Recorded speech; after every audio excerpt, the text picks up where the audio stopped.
सबसे पहले तो सभी साथियों को डॉक्टर सतीश राज पुष्करणा जयंती की बधाई और हार्दिक शुभकामनाएं।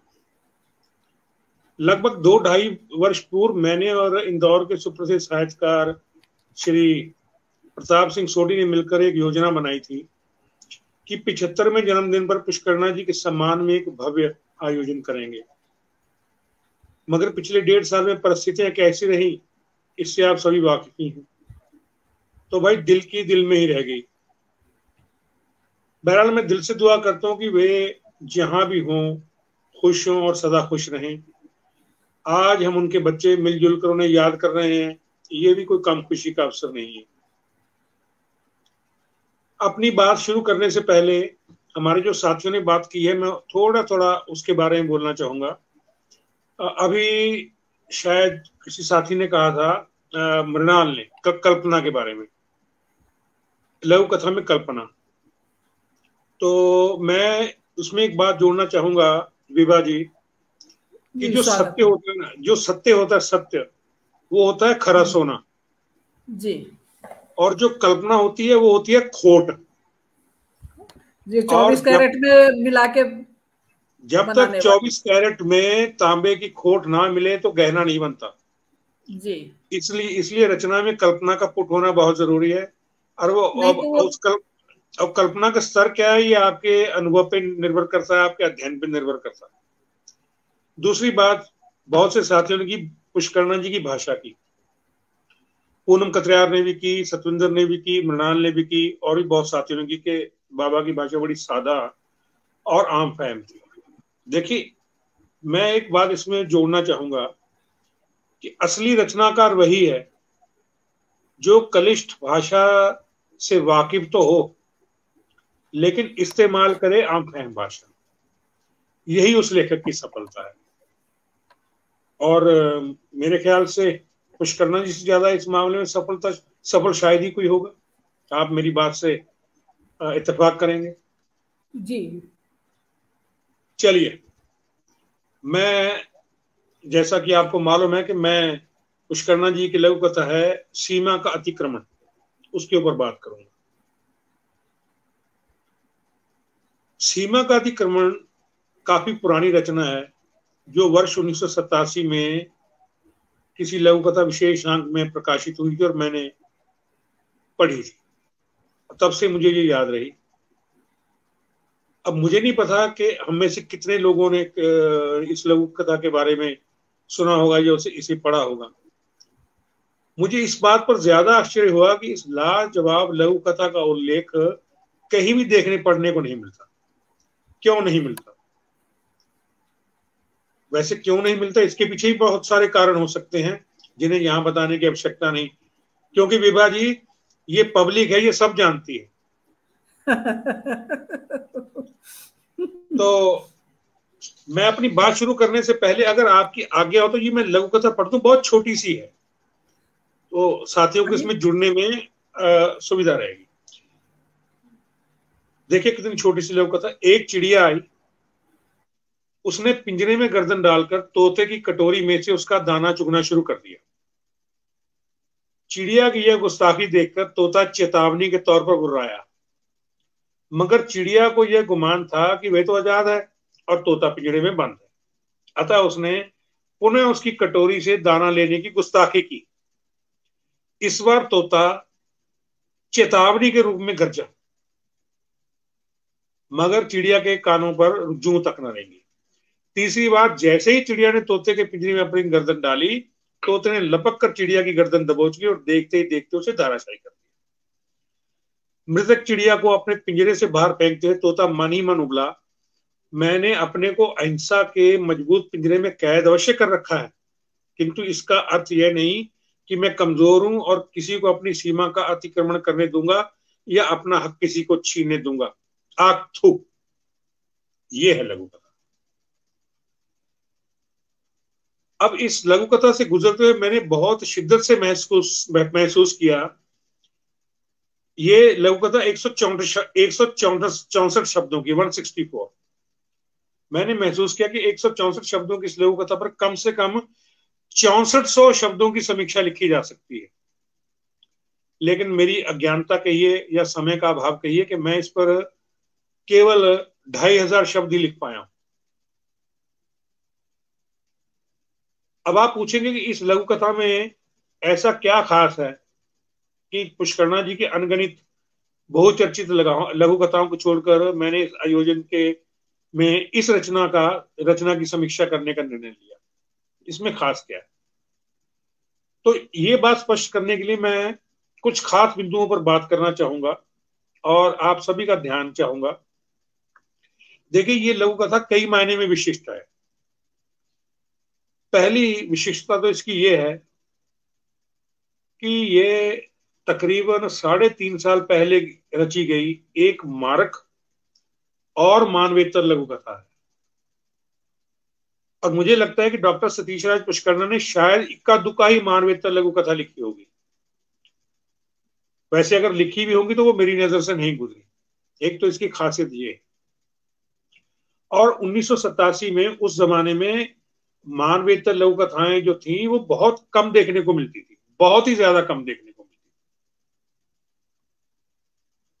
अब दूसरी बात क्या है इसकी विशेषता क्या है? अगर कोई साथी हो तो इस पर गौर करे कि ये लघु कथा जो है ये रौद्र रस पर आधारित है, रौद्र रस पर। और रौद्र रस का मूल स्वर जो होता है वो क्रोध होता है, और ये रस पूरी रचना में पुष्करणा जी ने किस प्रकार बरकरार रखा है ये इस लघु कथा से देखा जा सकता है। लघु कथा और रस, आप ये बात सुनकर चौंक सकते हैं, क्योंकि रस प्रबंध का संबंध जो है वो मूलतः नाट्य शास्त्र से है। तो आप ये प्रश्न अवश्य कर सकते हैं कि लघु कथा में भाई रस कहां से आ गया?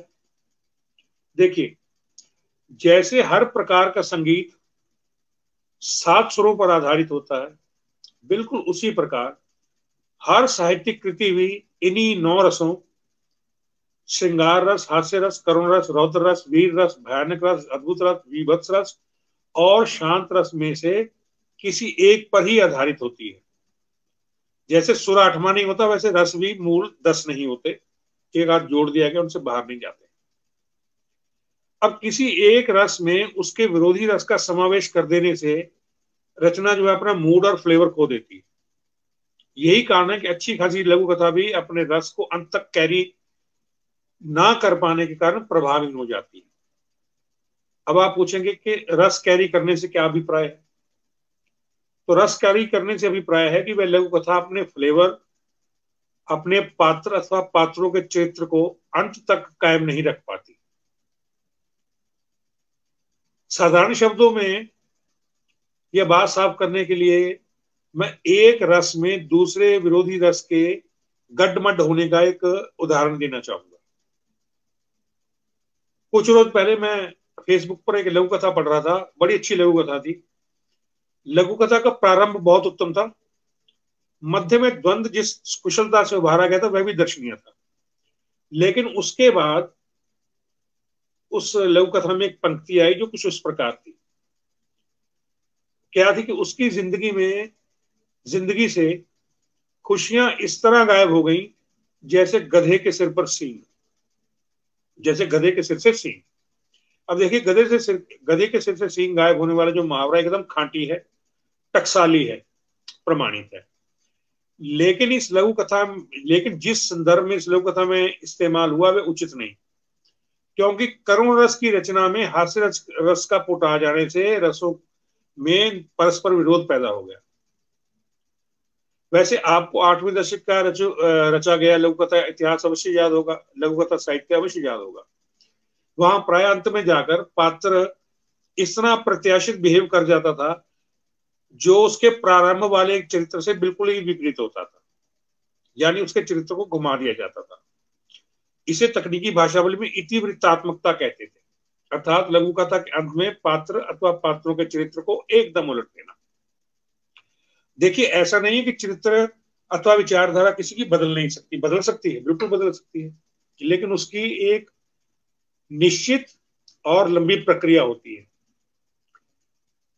और इसके लिए दर्शन शास्त्र के 3 सूत्र हैं, लोगोस, पैथोस और रेट्रिक। इन सूत्रों का ज्ञान होना आवश्यक है। वैसे यहाँ उनका जो है उल्लेख करना समीचीन नहीं होगा, और वैसे भी कोई तुक नहीं बनती। लेकिन मुझे लगता है कि डॉक्टर पुष्करणा इन तीनों सूत्रों से भली भांति वाकिफ रहेगी। देखिए, लघु कथा असफल क्यों हो जाती है, उसका एक कारण होता है स्वाभाविकता से दूरी। क्योंकि अस्वाभाविकता जो है वो अविश्वसनीयता को जन्म देती है, और अस्वाभाविकता कब आती है? जब रचनाकार तर्क और तथ्य को धत्ता बताने की कोई चेष्टा करता है। वस्तुतः कथ्य वही प्रभावशाली हो सकता है जो तथ्य और तर्क पर आधारित। चलिए वापस मैं इस लघु कथा पर आता हूं। स्थूल रूप से भले ही यह एक चिड़िया के दुस्साहस और तोते के क्रोध की कहानी लगे, लेकिन इसमें कई सूक्ष्म संदेश छिपे हुए हैं। उदाहरण के लिए, इस लघु कथा में तोता पिंजरे में बंद है, लेकिन दरअसल ये तोता एक शरीफ मगर खुददार व्यक्ति का प्रतिनिधित्व करता है। विभा जी, पंजाबी की एक कहावत है, भला मानस अंदर वड़िया, लुच्चा कहना मेरे तो डरिया। इसका अर्थ है कि अगर कोई इंसान चुपचाप अपने घर में बैठ जाए झगड़ा लड़ाई देखकर, तो उसे देखकर जो शोधे होते हैं उनको लगता है कि ये उनसे डर गया है, जबकि वास्तव में ऐसा होता नहीं है। दरअसल किसी का शांति प्रिय होना उसकी कमजोरी नहीं होती। अपने स्वाभिमान पर आक्रमण होता देख एक शांत स्वभाव आदमी भी योद्धा में तब्दील हो सकता है। वैसे अगर देखा जाए तो ये तोता हमारे भारतवर्ष जैसा कोई शांति प्रिय राष्ट्र भी तो हो सकता है ना जी। हम कभी इतिहास में आक्रांता नहीं रहे, लेकिन हमने हमेशा आक्रांताओं के दांत खट्टे अवश्य किए। यह लघु कथा भी तो यही संदेश दे रही है ना। देखिए, सफल लघु कथा वही होती है जो एक तीर से कई निशाने साधने में सक्षम हो, जैसा कि इस लघु कथा में हुआ। अब हम इस लघु कथा के एक और महत्वपूर्ण बिंदु की बात करते हैं, अर्थात उसके शीर्षक की। हम जानते हैं कि सुकेश सानी की तरह डॉक्टर सतीश राज पुष्करणा जी भी शीर्षक चयन पर बहुत ज्यादा ध्यान किया करते थे, क्योंकि कहा यह जाता है कि लघु कथा शुरू ही शीर्षक से होती है। इस लघु कथा का शीर्षक जो है सीमा का अतिक्रमण, वह भी कम सारगर्भित नहीं है। मुझे लगता है कि इससे बेहतर शीर्षक शायद ही कोई और होता है इस लघु कथा के लिए। ये शीर्षक कितना गहरा है, इसकी गहराई को समझने के लिए दो बातें समझना बहुत जरूरी है। यानी इसमें प्रयुक्त दो शब्दों को जान लेना बहुत जरूरी है। पहला शब्द है सीमा और दूसरा है अतिक्रमण। इस लघु कथा में चिड़िया ने तोते की सीमा का अतिक्रमण इस लघु कथा में चिड़िया ने तोते की सीमा का ही अतिक्रमण नहीं किया, बल्कि उसने अपनी सीमाओं का भी अतिक्रमण किया, क्योंकि वो अपनी सीमाएं भूल बैठी। आकार और शक्ति में चिड़िया एक तोते की बराबरी कर ही नहीं सकती। तो इससे ये संदेश भी मिलता है कि हर एक को अपनी सीमाओं का पता ज्ञान होना चाहिए, वरना शिकारी खुद भी शिकार हो सकता है, जैसे इस लघु कथा में हुआ। इसका एक और पक्ष है, वो पक्ष ये है कि चिड़िया द्वारा स्वतंत्रता की भाषा को ना समझ पाना। वो स्वतंत्रता की भाषा नहीं समझ पाई। वस्तुतः स्वतंत्रता जो होती है उच्छृंखलता और उद्दंडता का नाम नहीं है। स्वतंत्रता के साथ उत्तरदायित्व भी जुड़ा रहता है, और वह उत्तरदायित्व होता है दूसरों की स्वतंत्रता का सम्मान करना। लेकिन इस लघु कथा में चिड़िया वह उत्तरदायित्व भूल गई, जिसका उसे भारी खमियाजा भुगतना पड़ा। अब आता हूं मैं अतिक्रमण शब्द की तरफ। अतिक्रमण शब्द भी यहां दो तरीकों से परिभाषित हुआ है। पहला चिड़िया के व्यवहार के द्वारा, जो कि दिखाई दे ही रहा है कि किस तरह उसने तोते की सीमा का अतिक्रमण किया। लेकिन यहाँ एक अतिक्रमण तोते के द्वारा भी हुआ है। ये बड़ी मजेदार बात है। एक अतिक्रमण तोते के द्वारा भी हुआ, और वो अतिक्रमण है तोते द्वारा अपने स्वभाव के विरुद्ध आचरण करना। क्योंकि तोता नैसर्गिक रूप से शिकारी पक्षी नहीं है, लेकिन यहाँ वो तोता किसी बाहरी व्यक्ति अथवा शक्ति द्वारा अपनी प्रभुसत्ता पर आक्रमण बर्दाश्त नहीं कर पाता और आक्रामक रूप अख्तियार कर लेता है और घुसपैठियों को अच्छी तरह सबक सिखाता है। इसलिए, और ये बात भी और काबिल गौर है कि तोता आक्रामक अवश्य हुआ, किंतु मांसाहारी नहीं हुआ। यानी उसने नैसर्गिक स्वभाव का अतिक्रमण तो किया, लेकिन एक सीमा में रहकर। तो यहाँ सीमा और अतिक्रमण, अतिक्रमण और सीमा दोनों बड़ी अच्छी तरह से परिभाषित हुआ। अब जैसा मैंने पहले कहा कि लघु कथा का जो मूल स्वर है वह रौद्र रस है, अर्थात ये लघु कथा क्रोध पर आधारित है। तो इस विवेचित लघु कथा में क्रोध के 4 स्तर दिखाए गए। क्रोध को 4 स्तरों पर परिभाषित किया गया। देखिए, पहला क्रोध देखिए तोते का कब गुर्राता है? जब पहली बार चिड़िया पिंजरे में मुंह डाल के दाना डाल उठाती है। दूसरी बार फिर उसकी हिमाकत पर, देखिए पहली बार जो जब उसने दाना उठाया तो तोता गुर्राया, महज गुर्राया। दूसरी बार जब चिड़िया ने हिमाकत की तो तोता गरजा। देखिए ये क्रोध का दूसरा रूप, पहला गुर्राया फिर गरजा।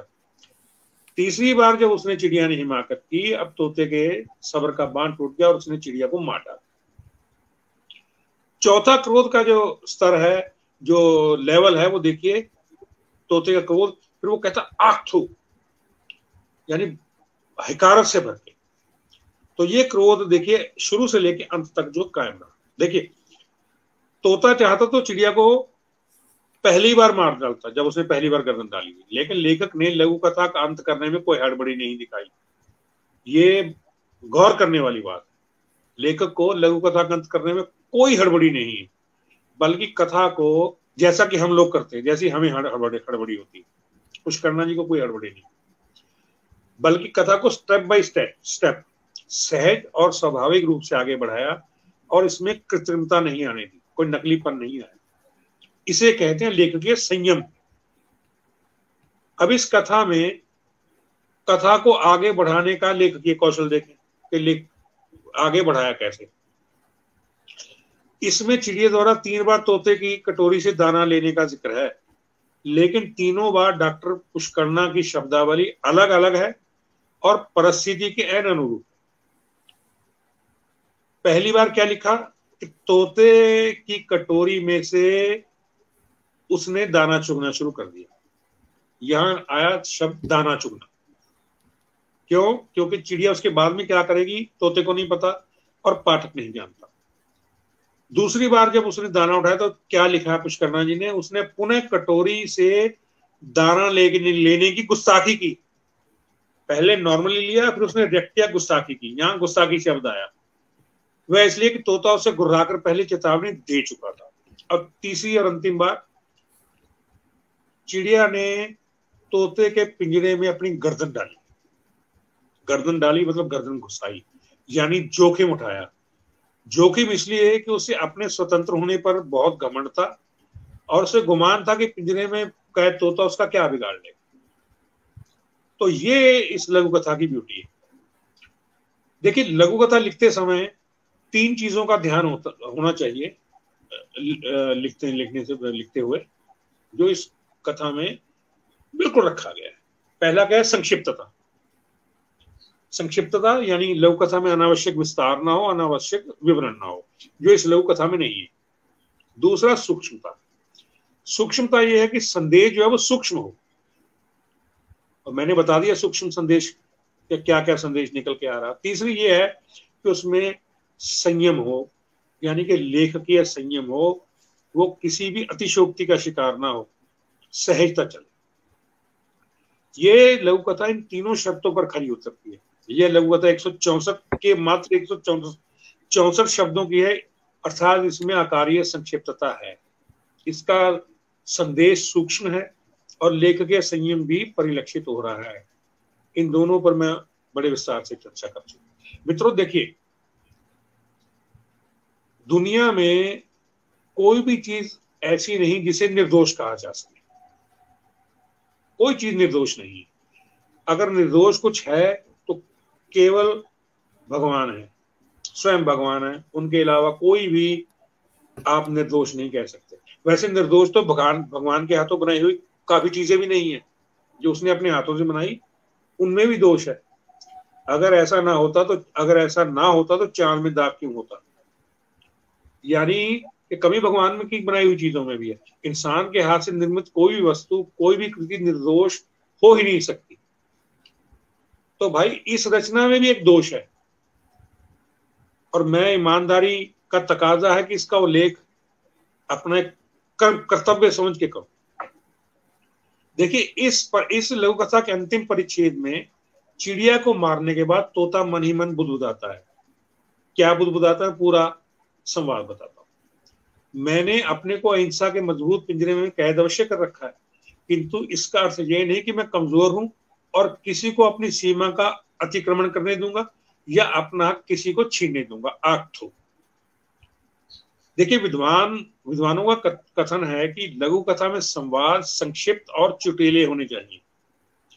दरअसल 164 शब्दों की लघु कथा का उपयुक्त जो संवाद है वो 42 शब्दों का है, जो लघु कथा का 25% के करीब बनता है।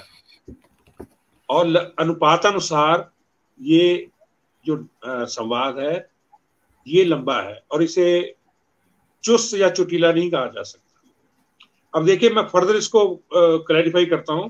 इस संवाद को 3 टुकड़ों में बांटता हूं और फिर आपको बताता हूं। इसका पहला टुकड़ा कि मैंने अपने को हिंसा के मजबूत पिंजरे में कैद अवश्य कर रखा, किंतु इसका अर्थ ये नहीं कि मैं कमजोर हूं। संवाद अपने आप में बिल्कुल सही है, संदेश बिल्कुल स्पष्ट है, 100 आउट ऑफ 100। दूसरा है, और किसी को अपनी सीमा का अतिक्रमण करने दूंगा या अपना हक किसी को छीनने दूंगा। अब यहाँ पे झोल है। यहाँ या तो सीमा के अतिक्रमण की बात होती या हक छीनने वाली, क्योंकि संवाद अनावश्यक रूप से लंबा होकर बोझिल सा हो गया है और इससे लघु कथा का प्रभाव मंथर हुआ है। यदि आप पूरा संवाद दोबारा पढ़ें तो फ्लो में नहीं पढ़ा जाएगा। और अंतिम आता उसका अंतिम आता आक्थु। ये ब्यूटी है इस कथा की, आक्थु। इसमें हिकारत है और ये क्रोध का जो है ना रौद्र रूप है, यानी रौद्र रूप से चला और रौद्र रूप पे ही खत्म हुआ। इसमें कोई किसी भी दूसरे 8 रसों का समावेश रत्ती भर भी नहीं हुआ। ये हम लोगों के लिए सीखने वाली बात है। चलिए, मैं अपनी वाणी को विराम देने से पहले अंतिम कहूंगा। अंत में मैं ये कहना चाहूंगा कि कुल मिलाकर ये एक अविस्मरणीय लघु कथा है, जो लघु कथा के अधिकांश तकाजों को पूरा करती है और शिल्प व कलात्मकता की हर कसौटी पर खरा उतरती है। या आप यूं भी कह सकते हैं कि एक सफल लघु कथा होती ही ऐसी है। एक सफल लघु कथा को होना ही ऐसा चाहिए। तो ये एक सफल लघु कथा है, अविस्मरणीय लघु कथा है। इसका जिक्र क्यों नहीं हुआ, अब ये तो भगवान जानता। वैसे तो मैं पहले ही कह चुका हूं कि ये पब्लिक है, सब जानती है। तो ये थी मेरी पाठकीय समीक्षा, पाठकीय प्रतिक्रिया इस लघु कथा पे। बहुत बहुत धन्यवाद। आपको तो ग्रेट सैल्यूट भी। आपकी और मुझे लगता है हम दोनों ही हैं। ऑनलाइन में हम दोनों ही हैं। बहुत कुछ सीखने को मिला, बहुत कुछ जानने को मिला। और जो अंतिम पंक्ति पे जो आपके विचार थे, ये विचार मतलब लगता है कि ज्यों का त्यों मैं कल राजेंद्र पुरोहित को बोली थी। शायद राजेंद्र पुरोहित को याद होगा। अगर आज मैं बोलती तो लगता कि शायद आपके विचार उठा के मैं बोल दी, लेकिन मैं कल उसको व्हाट्सएप पे की थी कि मुझे अंतिम वाले में वो नहीं रहता, वहीं पर आगथू रहता तो ज्यादा उचित लगता। हाँ, वो थोड़ा लंबा खिंच गया, पुनः नमन करती हूँ, बहुत आभार प्रकट करती हूँ। आपके आने से लेख मंजूषा के सदस्य आज कितना सीख पाए होंगे, ये तो उनके आगे का मार्गदर्शन पर पता चलेगा। और मैं आपको पुनः डॉक्टर सतीश दास पुष्कर जी की जगह पर देख रही हूँ, और मैं उम्मीद उसी की तरह करती हूँ कि मैं आगे आपकी तरह, उन्हीं की तरह हमें मार्गदर्शन मिलता रहेगा और आप हमारा साथ देते रहेंगे और हम सीखते रहेंगे। हार्दिक आभार प्रकट करते हुए